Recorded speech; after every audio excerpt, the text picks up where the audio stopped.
Understanding the technology that powers the money is essential.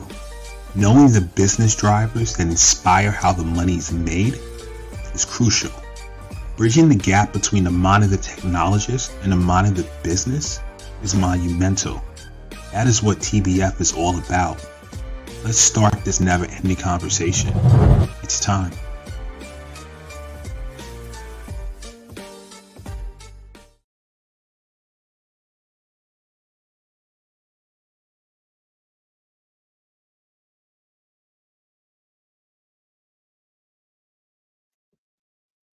Happy Friday. We're back with another episode of the Tech Behind FinTech. I'm your host, Nnamdi Oswagu. I'm joined by my guest, Gabriele Columbro from FINOS and the Linux Foundation. How are you doing today, Gabriele? I am great. And Nnamdi, thank you so much for the opportunity. Glad to be here. Look, guys, this is going to be an exciting show. It's our first one talking about open source and fintech innovations. We're going to get some insights from FINOS. And for those that don't know what FINOS is, Gabriele is going to explain it, and we're going to really have some fun. So before we get into that, let's talk about some housekeeping. We're streaming live from Facebook, LinkedIn, YouTube, Twitch, and we have a second stream going from Instagram. So all my followers on Instagram, when you see me turn this way, I'm looking towards my phone. This way, I'm looking towards the other streaming, other social media platforms. And if you're on Instagram, if you want to be part of the show, which will add your comment to the episode, go to techbehindfintech.com and you'll see links to participate. Everyone else, drop a comment and we'll add you to the show when your question comes up. So without further ado, let me introduce my guest and let's get into today's topic, which is open source and fintech innovation. I'm going to read Gabriele's extensive bio and then we're going to really get into the questions. I'm like, you don't know, like I'm an open source fan, and just open source and financial technology is one of those things years ago when I started was not even a heard of because of people were scared. But so I'm excited. But anyway, let's get into the bio. Gabriele is an open source executive and technologist at heart. He has recently won the Tech Leadership Award at FinTech Futures USA Banking Tech Awards. He spent over 15 years building developer ecosystems to deliver value through open source across Europe and the US. He thrives on driving innovation, both contributing to open source communities and joining commercial open source ventures. Whether it's for an early stage tech startup, a Fortune 500 firm, or a nonprofit foundation. Previously, Director of Product Management at Alfresco, as the Executive Director, Gabriele grew the Fintech Open Source Foundation, FINOS, from the ground up with the vision of creating a trusted arena for the global financial services industry to innovate faster. Leveraging open source as a model of collaboration, Gabriele holds a Master in Computer Engineering, is a committer for the Apache Software Foundation, and advises open source startups. He's a passionate soccer fan, reggae music connoisseur, and a special needs dad and an advocate wannabe. Reggae music connoisseurs. What type of tunes do you get into, man? Give me some tunes. What type of tunes are you into? I've grown up with reggae, to be honest. One wouldn't think so, but I'm Italian, and in southern Italy, there's a huge reggae fan base. So generally dancehall, but any type of reggae, roots from the classics. I haven't necessarily shared this with the banks before joining this position, but I used to have dreadlocks growing up. So, that sort of checks out, doesn't it? Yeah. So I need to share something too. I did too. So my family's from Nigeria, but grew up in Brooklyn, New York. Huge West Indian community in Brooklyn, New York when I was growing up. So next door neighbors, everything. So was into reggae, dance hall from the 90s, old school stuff from, and Shaba, like this old school in the 90s to present day, Buju, all those guys. I grew up with Buju, so yeah. Exactly. So and then before the hair is off, when I was younger, I used to have locks down to the middle of my back as well. So I grew too worried. I grew too worried that I would lose my hair. And so I just cut it after a few years. I was like, oh, okay, I can't do this anymore. Yeah. My I don't. That's back before all this stuff. Yeah, my after a while, my hair was going back, so I cut it about 20 something years ago, and then you gotta make compromises. Went into banking. But it was a fun run, though. It was a fun run. So these are things in the show that we don't get to talk about. When I saw Reggae, I absolutely love talking about that. So listen, I'm really excited to talk about open source, man. Talk to me about FINOS. Give me an overview of it and the journey to start it, and then I want to get into the financial aspect and introducing it to that arena. Absolutely. So, as you said, I was, born and bred in open source. I really out of college, I did my master thesis on when I was back in Italy on basically restructuring the largest telco company in Italy from a fully proprietary stack to open source. And then I got into, committership of Apache. So I really started to build my sort of open source persona by contributing to communities. Ultimately, open source is about meritocracy. And then mid 2015, an executive recruiter reached out and said, banks want to collaborate in the open. I was like, yeah, you're kidding me. And yes, and I want to build this cloud software based on open source. Like, really? I think, let me pinch myself. I think you guys are joking me here.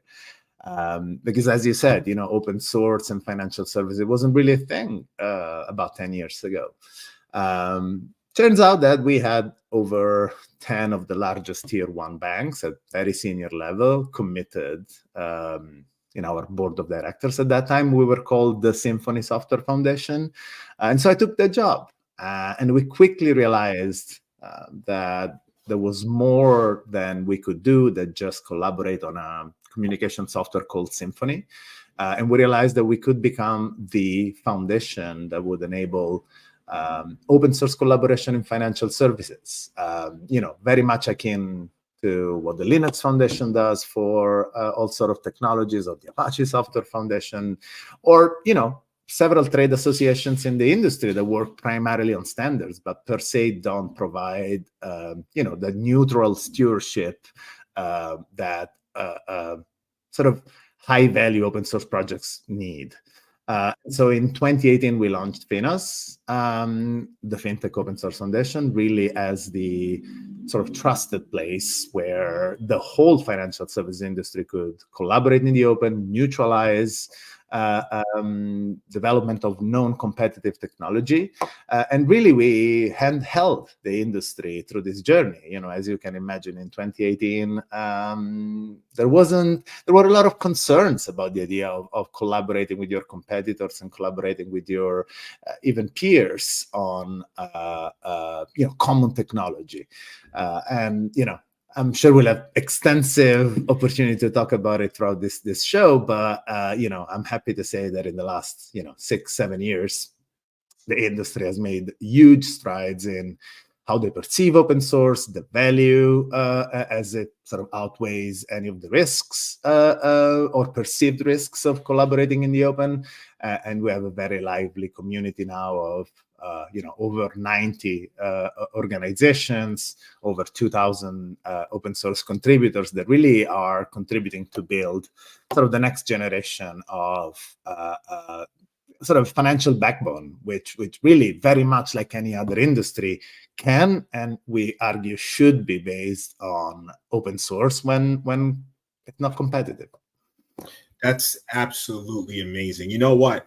And let's take a step back, right? In terms of just for the audience, what will be your definition of open source if you were to describe it to someone who is new to that term? Yeah, so look, I mean, the basic definition of open source, it's really stems out of the license of a piece of software. And really, so if you want really a bare bone definition, any piece of software that is licensed under an open source license, and I will describe what that means, is considered open source. There is an organization out there called the OSI, the Open Source Initiative, who stewards the definition of open source, really in terms of validating and sort of defining which licenses are effectively open source. In terms of spirit, what open source really means is that the consumption and the contribution to the software is open to everyone. There is no, license fees. There is also no sort of automatic support for that software. It is software really that is provided as is. But effectively, it has really allowed for, if you look beyond the license, it is really both sort of a movement that really started in the 60s, in the 70s, with the likes of Linus, sort of Richard Stallman and Eric Raymond and later Linus Torvalds, really the author of Linux and Git, and really has delivered over the last 50 years some of the most compelling pieces of innovations that are out there. There wouldn't be Linux. I think it's the best example that runs from sort of every mobile device to the Mars rover to the CERN particle accelerator to Kubernetes. If you think about it, there will be no cloud without open source. And so certainly it starts as a way to license software in a permissive way, but it has evolved into a movement and more into a business model. You've had massive exits of companies like GitHub or Confluent or Elasticsearch that really base their core software on open source and then sort of build a business model around it. Yeah, and one of the things I want to ask about that business model and licensing, because depending on the type of open source technology you use, some may say you can use it, but you cannot then take it and build something commercial on it to sell. How does that process work? It's a very good question. So when you think about open source, there are really sort of two, it's really partitioned in two major camps. What you call open source, and generally that's very permissive, meaning licenses like the Apache license or MIT license. They allow pretty much you to do anything with that software, whether it be, again, consuming it, contributing it, embedding it into a commercial solution, as long as you sort of respect sort of basic sort of trademark, copyright, and sort of attribution requirements. There are a whole other set of licenses, which are called, generally referred to as copyleft. Think about the GPL license, general public license, the LGPL license, lesser general public license, who are, are kind of licenses that are a bit more restrictive, meaning oftentimes they require you, if you do any modification of derivative works on a piece of open source, and you then embed it in your proprietary solution, they require you to contribute back some of those changes. Now, we have seen wildly successful business models on both licenses. Linux per se is GPL. Kubernetes per se is Apache. So they sort of fall on both camps, but we've seen, massive market cap startups and huge ecosystems created around it. So this goes quite into the legalese nuance, how you build a business model that is successful in either of the two camps. But, it's been done before and we only see it growing. So you see, and the reason I'm getting at that, right, is because now when you start going towards the financial institutions, these guys are not nonprofit. Yes. I've worked in financial technology for over 20 years. Right? It's about the money at the end of the day. So how does that work in terms of you're doing these projects with some of the largest financial institutions in the world? They're obviously want to commercialize and leverage those products for their own institutions. How does that process work when dealing with different licenses and different things like that? So I think it's important to say that, yes, about 10 years ago, approaching financial institution with this idea of copyleft licenses, so GPL and so on and so forth, was going to be a non-starter. And so our foundation and our board, since the very beginning, mandated that all of our projects would be under the Apache license, and therefore ensure that, it's a permissive license, is a license that, financial institutions are comfortable. I mean, after all financial institutions are using open source, and were using open source 10 years ago. There's likely no financial institution that wasn't using, Linux, Kubernetes, Of course, the Java development kit. All of these are sort of the C++ compiler. All of this sort of basic infrastructure is already open source. So whether they were sort of aware or not, or whether they had a proper supply chain, to which degree they had a good overview and sort of control over their supply chain, they all were using it anyway. But yes, you're absolutely right. 10 years ago, talking about, having this Italian guy walking the street in New York, telling them to share their intellectual property with their competitors and do it in a way that then mandates you or creates risks for you was a non-starter. And so, look, we started with Apache licenses. We now have a couple of projects that are GPL or LGPL, but we continue to really rely on permissive licenses to ensure that sort of we remove that concern from the equation. Now, as we spend the first 5 years of our life, 3 to 5 years of our life, to educate the industry through what we call our open source readiness program, making sure that both from a legal, cultural, and most importantly, to your point, business value standpoint, that they understand why the benefits of engaging in open source vastly outweigh any of the perceived risks. As the industry and some of these large firms really deeply understood that all levels, from senior executives to developers to mid-managers, the value of open source, we are able to have conversations that are sort of deeper and sort of less sort of risk averse. But yeah, you're absolutely right. There is an important, selecting the right license and making sure that doesn't create a roadblock, a hurdle early in the conversation of a potential open source collaboration is a very important factor.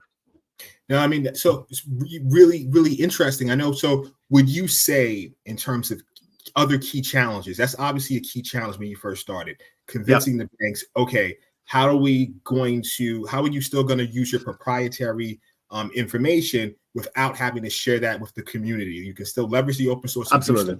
That's one key challenge. What were some other challenges that you faced in terms of getting these banks to start really adopting open source on this level? So I would,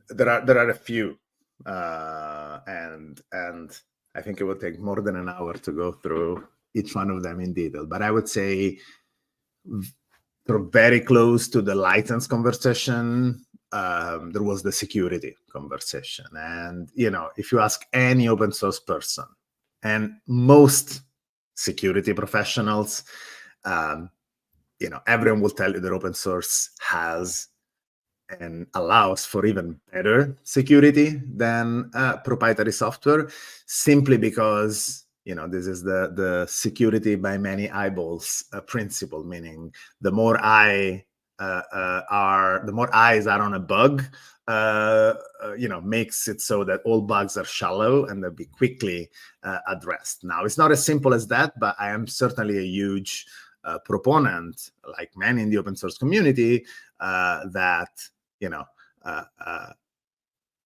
enabling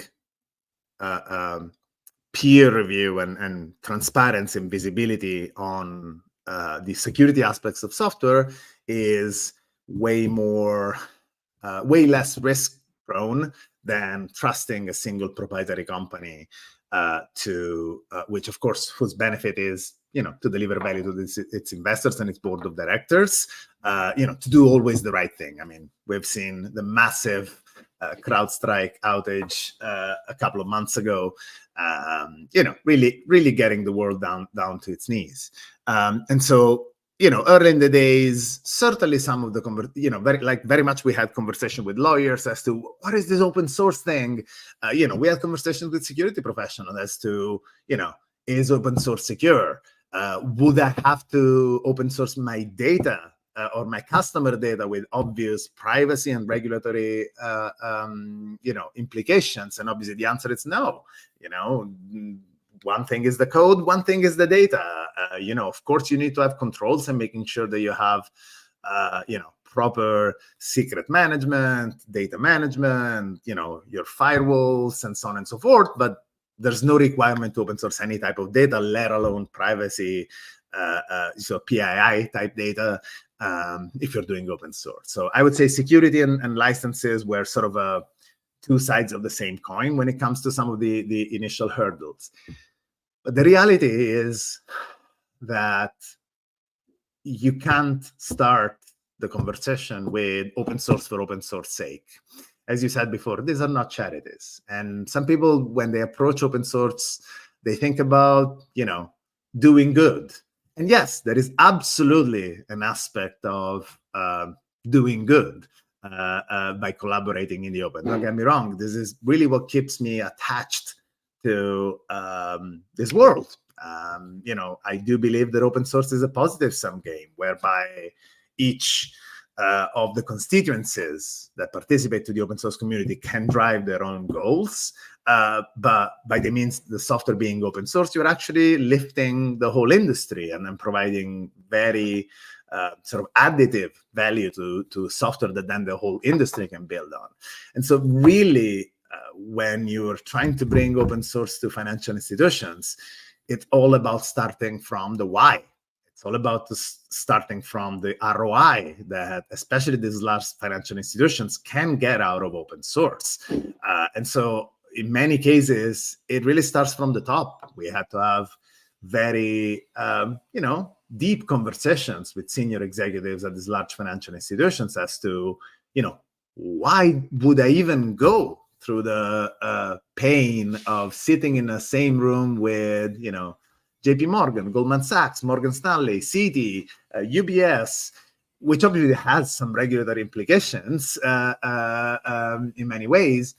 Why would I even go through that process? And really, early in the days, it was about talent. It was about making sure that firms could retain and recruit top talent. It was about cost mutualization and making sure that, if you think about big tech, 80% of the software that they build is open source. They only really focus their innovation on sort of the last mile, the 20%, the integration components, the value add. And so really, that continued to create it. Should Wall Street continue to build everything top to bottom as proprietary technology that will continue to accumulate delay and stay behind what big tech can do? And so talent, cost mutualization, and really better interoperability across the industry. I mean, I can talk as a European living in America, I can talk at length as to the,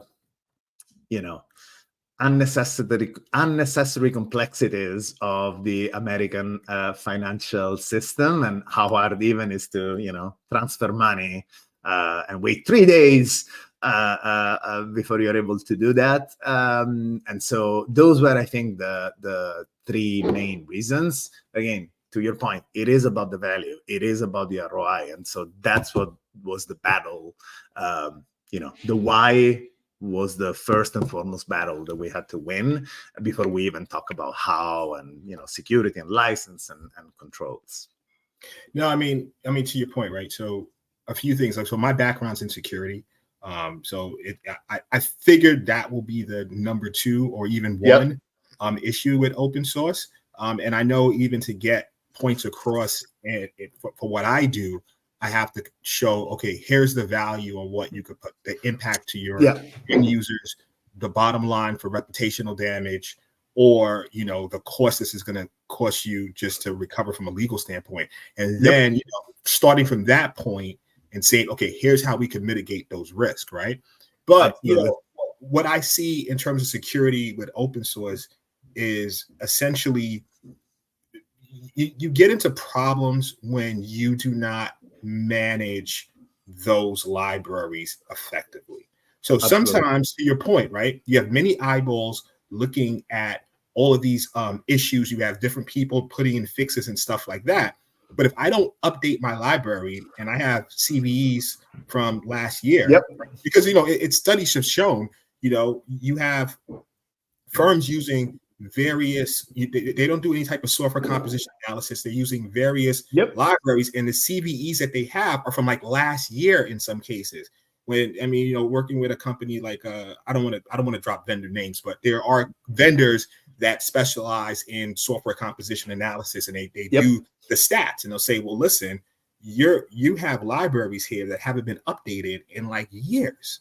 And not only that, some of your tools have the same library but different versions because your developers are getting it from different places. So you can't necessarily blame open source for that security vulnerability. There are now security issues you can blame open source with. Like, absolutely. I want to talk about the ones where you have a nefarious contributor intentionally injecting bad code with the intention, of causing some sort of breach that now somebody else will download. So that you can blame open source on. But if you don't update and manage your libraries effectively, you can't blame open source for you. That's an internal control issue. What are your thoughts?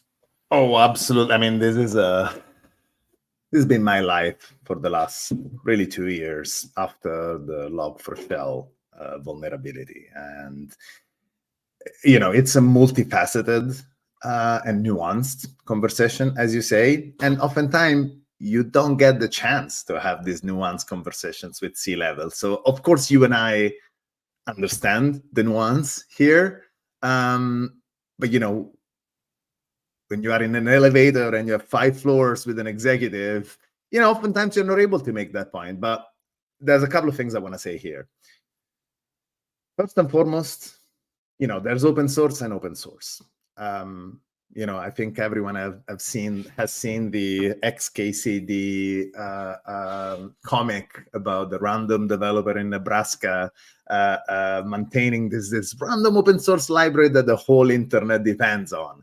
And unfortunately, that is the case in some cases. I mean, Log4j was maintained by 2 individual contributors who were actually not. That's not their main job. They were not necessarily retributed. They didn't have a commercial model behind it. And so, of course, part of the reason why foundations exist, and by no means the only way of sustaining open source, but really the reason, besides sort of legal, sort of neutral ownership of an open source project, really sustaining open source from a economic standpoint, making sure that there is long-term longevity, so that when a large institution adopts that open source project, it de-risks that type of investment. That's why foundations like us exist. We provide, developer support, developer toolchain, CI/CD. We provide, security tools. We provide marketing, visibility, events. We don't necessarily develop the code ourselves, but we make sure that whatever is shipped under the name of FINOS, it's something that a financial institution can trust. Of course, they will do their own internal checks. As you say, they have to have their supply chain straight. But, the idea is that FINOS open source should provide financial services grade that financial institutions can leverage with more peace of mind. Now, to your point on contribution versus consumption, I think you're absolutely right. Whilst on one hand, in the wake of Log4Shell, there has been a huge movement and a huge awakening of sort of the corporate responsibility of not just consuming open source, but making sure that as the world runs on open source, as some of the most critical industries like, national infrastructure or financial services largely runs on open source, they have to give back. And again, not because it's the right thing to do, not because it's charity, not because it's good, but because they want to de-risk the usage of open source libraries. And so on one hand, some of us in the community were very worried in the wake of Log4Shell. It's like, whoa, man, financial institutions are going to pull back on open source. This is going to undermine, the whole trust that we built over 20 years on open source. The reality is that large financial institutions doubled down on open source and joined, foundations like the Open Source Security Foundation, which is a sister foundation to FINOS under the Linux Foundation. They helped through programs, through sort of direct to maintainer contributions, GitHub sponsors, Patreon, really making sure that they started more actively supporting both from a monetary standpoint and from a sweat equity standpoint. If you are depending on an open source library, these financial institutions have tens of thousands of developers.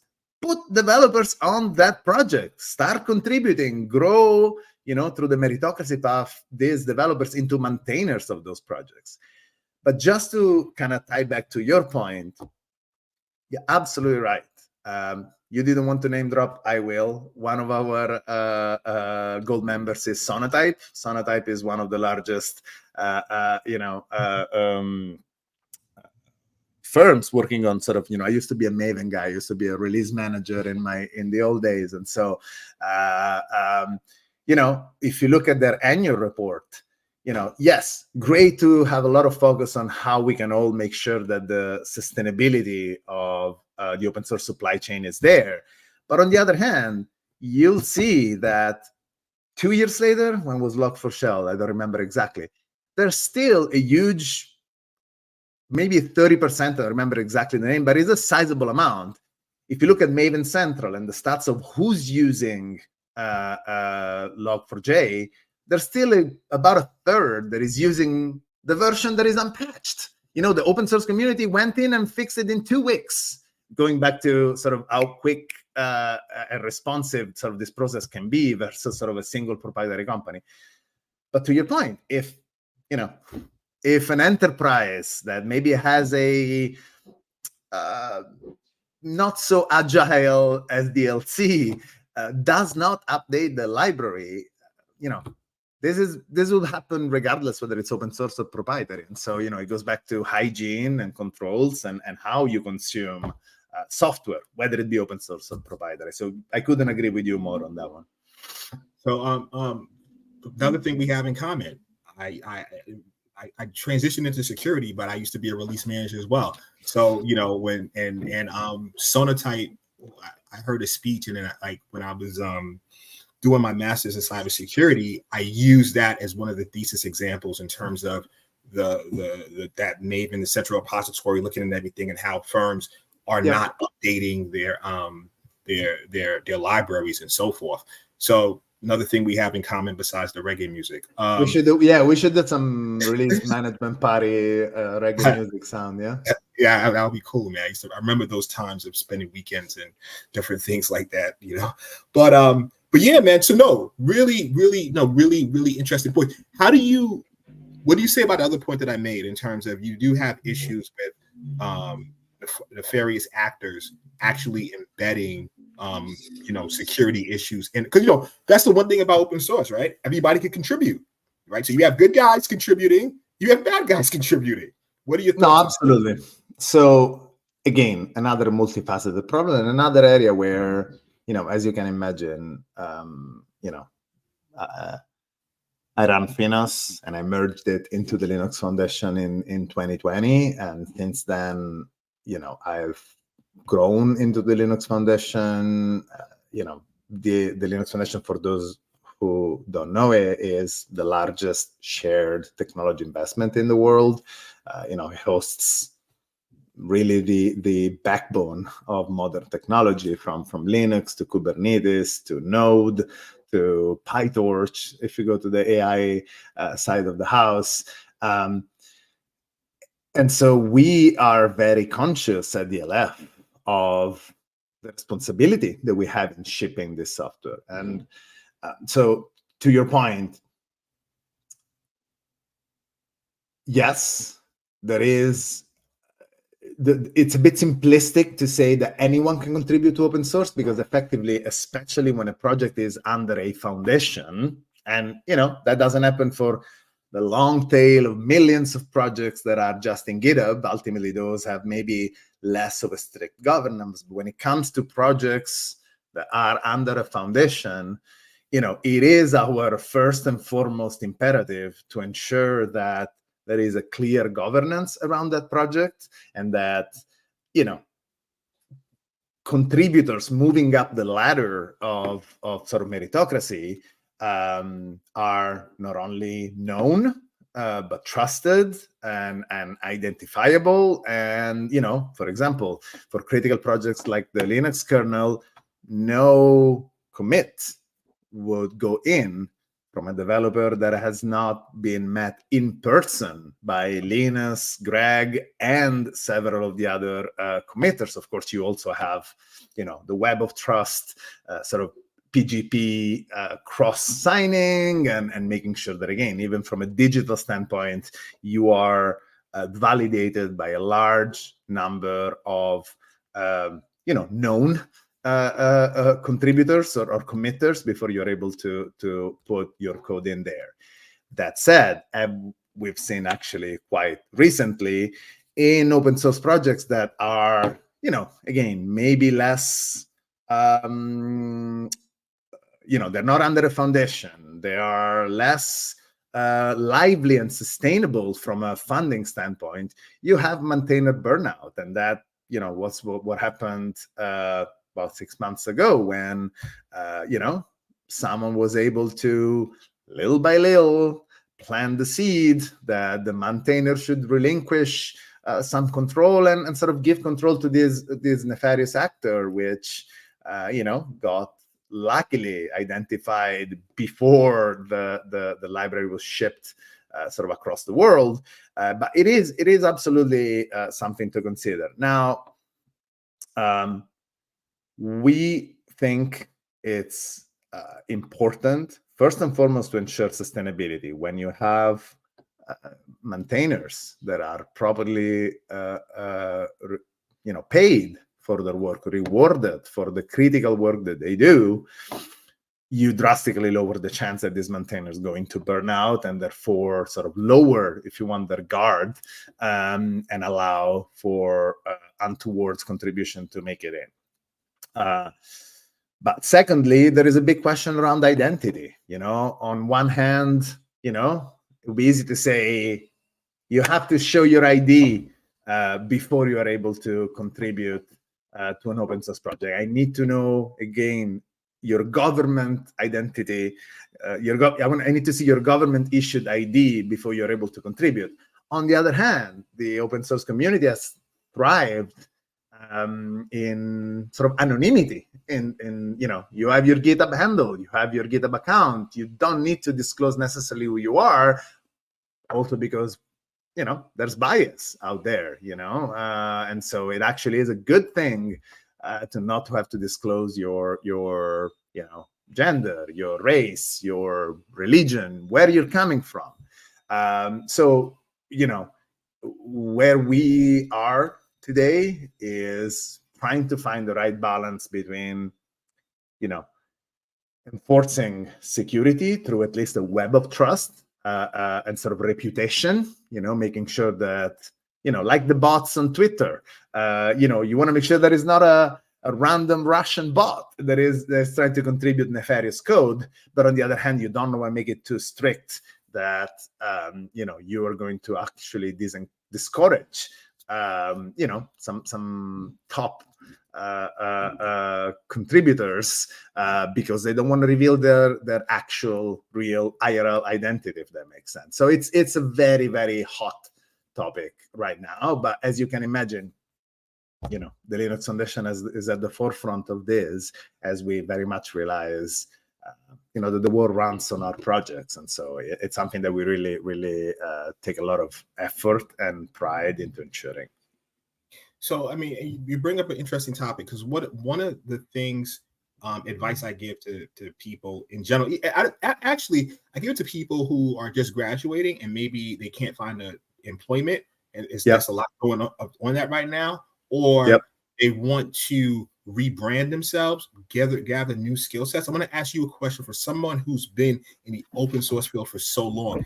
How can one start out and get involved, and then, as you mentioned, move up in the spirit of meritocracy, move up the ranks? Like, if I'm totally new to it and I say, you know what, I have a technology background, computer science background, I want to get involved with open source. I'm in the financial services side, but in general, where do I start, Gabriele?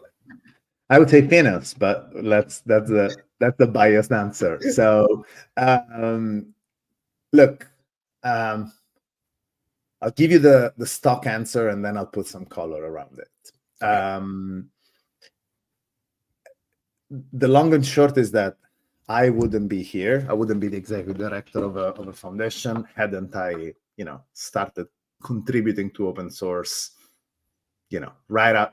at college and right after college. In principle, it's as simple as, you're a technologist, find projects that need help. There's plenty of issues out there, plenty of projects that mark, good first issues or needing help, which, it's obviously a call out from the maintainers and an invite for even, more junior contributors to start contributing. And it's important to mention that open source is not just about code. This is not the only way you can contribute to an open source project. There's, of course, documentation. There's, of course, blog posts. There's, of course, again, the whole developer ecosystem engagement, writing samples, videos, blogs, podcasts, participating at an event and speaking at a meetup.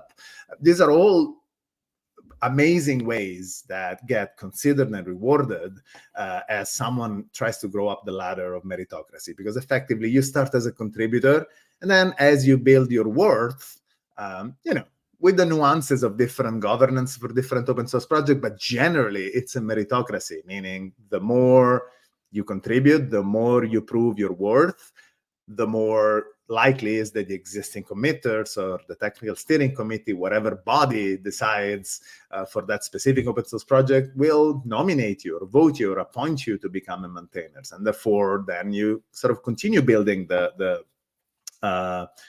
persona and your profile. I would certainly recommend to start from projects that are, it's really hard to get a commit into Linux, as you can imagine. The bar is really high, or in Kubernetes. But there are plenty of open source projects out there, if you can just go in GitHub and search for good first issues, where, they are, hundreds of thousands of downloads. They're critical, they're important, but maybe the bar is not as high as some of these, sort of household names that we all know in terms of open source projects. Now, and I would also add, don't be shy. I know this is something sort of easier for someone from a Gen Xer like me, I guess. That I see the new generation, and it's not that I don't have imposter syndrome, but that's a whole different conversation. Certainly, you can get a lot of, it can be daunting to start contributing to open source, but understand that, again, when you look at an open source project that has a good first issue label or a help needed or help wanted label, that is a call out for help from the maintainers. And so, you trying your best, read the documentation, make sure you read the manual. Of course, don't go in and contribute without having read documentation, contribution guidelines, making sure that you do it in the right way. But don't be shy. I think that is a huge important factor. You need to take the leap. And it's like when you're jumping off a cliff. The hard part is before you jump. Once you're off the cliff, things are gonna start sort of going. Now, I have to admit, and this is something that it took me quite a while to understand. Always said, dude, just start contributing, in your free time, get into contribution, and things are going to start happening if you're, smart and effective and good at what you do. People are going to recognize it.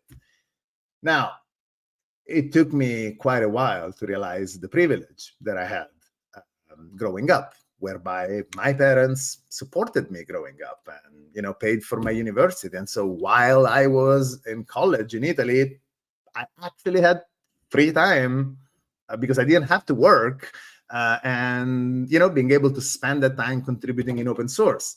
It really, when this whole conversation of Log4Shell and open source sustainability came to the limelight, it really clicked for me that, I was privileged. There's folks that have to do 3 jobs to get to the end of the month. And so how can you ask those folks, dude, spend spare time that you don't have, and then you're going to grow in open source? And so that's why, over the last 3 to 5 years, you've seen sort of a plethora of, vehicles to enable sort of direct to maintainer contribution, GitHub sponsors, Patreon, Open Collective, even the Linux Foundation has a crowdfunding platform. So, I want to acknowledge that it's not as simple as, spend your spare time in open source, because you might not be in a position that you have that spare time. And I want to close, though, on a positive note. I think the efficiency, if you think about open source as an engine for growth, I think the efficiency of open source is really high. And, you now have, even just under the Linux Foundation, you have communities that are focused on finance, the energy sector, networking and telco. It's not just sort of tech for its own sake. It's tech to deliver to some of the most sought after industries out there. And so whether your passion is, in financial technology, whether your passion is in ESG and sustainability, FINOS just merged a foundation called OS Climate that works on open source sustainability and ESG metrics for the financial industry. Pick an area that you're passionate about, whether it's a cause, whether it's an industry. There is a community around that industry or that problem, and that's going to make for I think a very, very interesting career path. Imagine someone that comes to FINOS, starts contributing, gets in front of some of the top developers at these large financial institutions. That is a great way to show yourself to this industry, even though maybe you are not in that sort of privileged category of fraternity, sorority, or so on and so forth. So it's a great way, in my mind, to sort of break through the glass ceiling.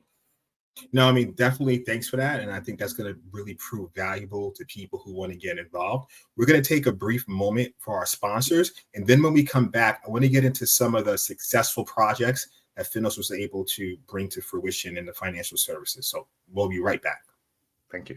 Are you an emerging fintech with a limited budget seeking more sales and partners? Introducing Strategic Generation, your partner in leveraging cybersecurity for sales and partner enablement. Fintechs often lose opportunities due to unsophisticated cybersecurity programs. That's where we come in. Strategic Generation assists with due diligence, security posture visibility, penetration testing, and on-demand virtual CISO services. We connect your systems to our partnered platform, and voila! Instant access to real-time diagnostics and compliance frameworks such as SOC 2 and PCI DSS. Gain the confidence of prospects and partners. Strengthen your cybersecurity program and drive success. Stop losing deals due to cybersecurity. Visit strategicgeneration.com and click on On-Demand CISO to connect with an expert.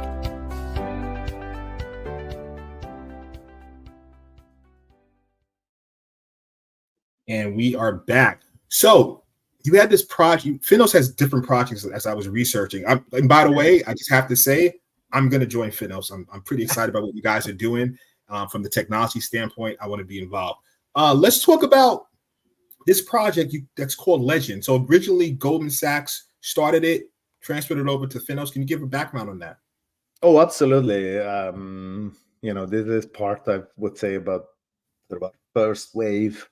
I guess second wave, after we enabled the industry through open source readiness, as I was saying before, in 2020, we saw a massive acceleration of contribution from some of the largest financial institutions. I would argue the pandemic had something to do with it, meaning as these organizations became much more sort of remote work friendly, digitally friendly, we were well positioned. Open source has been forever a distributed development model where folks, work from where they are and oftentimes interacting online.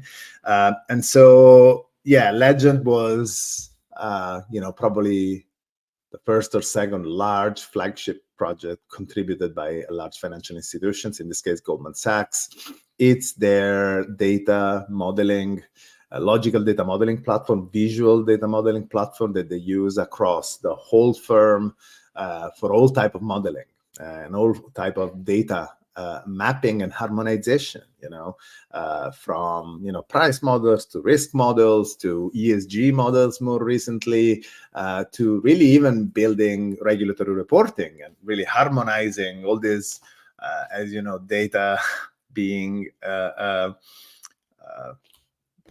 the fuel and the blood of this industry, and oftentimes being quite unstructured and unstandardized in terms of formats. I would say, especially here in the United States, where regulators are less sort of mandating in terms of standards and data standards. So Legend really provided that layer of harmonization, first and foremost, to take different data sources and making sure that you can provide a harmonized view to your end users for that data, whether it be, again, internal end users. I think the beauty of Legend is that it's very visual, meaning business analysts can just go in there in this visual environment. Think about, a UML type modeler where you can sort of visually build your data model and connect it to underlying data source in a way, data sources, whether it be a database, whether it be a market data flow, whether it be any type of structured or unstructured data. But secondly, it really then provided a set of bindings to then express this data in all sort of different languages, and so allowing to create SDKs that then allow you to quickly embed this sort of harmonized data model in Java, Python, and you name it, any type of sort of language. So it's a really powerful platform that we continue to not only host as a piece of code, but we also have a live instance. We recently launched what we call the FINOS sandbox that really allows developers to go and try some of our projects.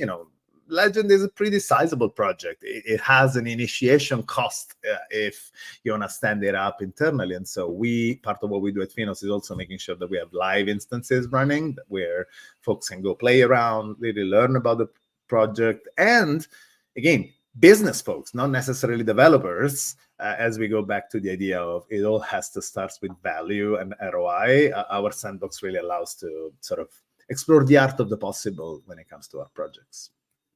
That's actually amazing. Can you name another one? I've heard of one called FD3. It is actually FDC3, and it stands for Financial Desktop Connectivity and Collaboration Consortium. That's the C3. That is definitely one of our flagship projects. It's important to understand that FINOS has both software projects. Legend is a good example, is an Apache 2 license open source software projects. And we also have standard projects, which are licensed under the community specification license, which is the sort of de facto standard that the Linux Foundation uses for specification standards and specifications. FDC3 really, is one of our earliest projects, was contributed in 2018 to FINOS, very much as it was the first project as we launched, was originally developed by a company called OpenFin and then contributed to FINOS. It really does provide, tries to really harmonize the financial desktop. First and foremost, started to really create interoperability between different applications that run on a trader's desktop, for example. And then increasingly over the years, as FINOS, brought in not just the sell side, but the buy side and data vendor and exchanges into the fold, it has become a connectivity and interoperability protocol across parties. And so, 2 years ago, we had Wellington and Morgan Stanley demoing at our conference in New York, the Open Source in Finance Forum, how they were using FDC3 to implement direct connectivity, as part of, you name it, whatever workflow, an RFQ or any of the other sort of supposedly complex, but really sort of to be simplified across the firewall workflows. I would say some people refer to FDC3 as fix for the desktop, and we are seeing really, really a massive uptake. And hopefully we'll have, as we have more and more buy-side firms in the foundation, we'll have some exciting announcements in our upcoming conference. That's awesome. And, one of the things, so first of all, I have to say, you are officially a friend of the show. I mean, especially when we like these times when, like, this is our first show. We're at 185 now. And this is the first show we're talking about open source in financial technology. So usually when we have these types of events, you become the de facto expert for us. So anytime anything in open source and fintech or financial technology comes up, I'll call you up, Gabriele. Do you have time to hop on an episode? Can we schedule you in? So you're our guy now when we want to talk about open source in fintech. So I know FINOS has a lot going on. You mentioned the conference. What we do now at the conclusion of our show, we're going to give you the stage for anything that you want to talk about in terms of upcoming conferences, things you want to promote within FINOS, how people can get in contact with you, how contributors can join the community and be involved. We leave the stage to you. So I'm going to come off the stage and let you do that. Thank you so much, Nnamdi. So I would say, I will start by saying that FINOS is open to everyone. There is no price tag attached. This is a open source community. So whether you are a developer at a sell-side institution, at a buy-side institution, you are an individual developer who wants to sort of explore a career in financial services, you can start contributing today. If you go to finos.org or to our GitHub organization, github.com/finos, you'll find plenty of projects ranging from sort of any layer of the stack, from cloud security standards to interoperability standards to high throughput real-time computing frameworks and visualization frameworks. So there's really something for any type of skill, whether you are a back-end, front-end, full-stack developer, and you can start contributing today. As our community grows, of course, it's fueled by our members. That's how we sustain the community. So if you are an organization, again, either a financial institution or a vendor, services or technology vendor serving the financial industry, go to finos.org/members, check out our membership list. You'll find out that this is a growing community of some of the most important players across the industry. And so this creates really an opportunity for you to learn from the journey that the likes of Citi, JP Morgan, Goldman Sachs, Morgan Stanley, UBS, BNP Paribas, and so on and so forth, whether in Europe or in Asia or in the US, have gone through. So start by consuming, start by leveraging, get value right away. And I hope we'll soon realize that there is value for you to actually contribute and support this movement. Last but not least, we recently, as I mentioned, merged a foundation called OS Climate under FINOS that works in climate finance. So if ESG and climate finance is an area of passion, now we have some really, really compelling projects that, again, not only drive value for financial institutions. ESG remains a top priority for C-levels in the industry in 2024, but of course has a huge potential to do something that is really good and important and compelling for the world. In close, if you are in the New York area, or if you're willing to travel to the New York area, a hugely important and I think great way to get to know our community is our flagship conference, the Open Source in Finance Forum. It's happening on September 30th and October 1st in New York at the Marriott Marquis. It is our 7th conference. Last year we had over 1,000 registrants, so it has grown to become the open source in financial services event. So check out Open Source in Finance Forum, OSFF. Feel free to reach out to me if you're trying to get a ticket and you're not able to. We'd be happy to support you. So hope to see you all, and just know that we're just at the beginning. So this is a huge opportunity. Again, whether you're a corporate or an individual, this is a really exciting time for us. That is absolutely brilliant. I'm attending the Money 2020 conference at the end of October as press. So I'm gonna reach out to you for your conference because I'm interested now. You created a fan of FINOS. Because like it's interesting. It came across. We have people we outreach a lot to potential guests and stuff and so forth. And when your name popped up and what you do, and I heard open source and finance, so I was told he didn't even know this thing existed, right? I was like, I need to talk to this guy. So my team, I was like really, really excited for the interview to really have this conversation with you. And I find the work that you're doing fascinating and interesting. I there's so many other questions, but we'll save that for another show because now you have to come on because this hour, we usually don't even go past an hour, but it just blew by. So there's so many other questions, things we want to talk about in terms of open source and FINOS and everything that you're doing. So I'm really interested in further conversations, and I'll reach out to you about the conference. Gabriele, thank you very much for attending. I know it's a busy time in your life right now, so I really appreciate you carving the time out for the Tech Behind FinTech. Everyone who joined and watched the show, really appreciate you guys on Facebook, LinkedIn, YouTube, Twitch. All my people on Instagram, thank you very much. All of the messages, the DMs, the comments, really appreciate it. Whether you watched it live today or you're going to be watching this next year and you see this video, I appreciate you and I thank you. We're live every Friday, 12 p.m. EST. You can visit us on the Tech Behind FinTech.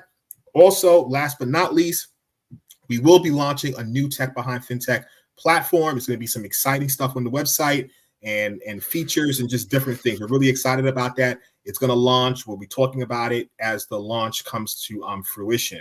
And on that note, I wish everyone a brilliant, happy weekend. Enjoy yourselves. Have as much fun as possible or work, whatever you do, and then we'll be back to it. Thanks again. Cheers.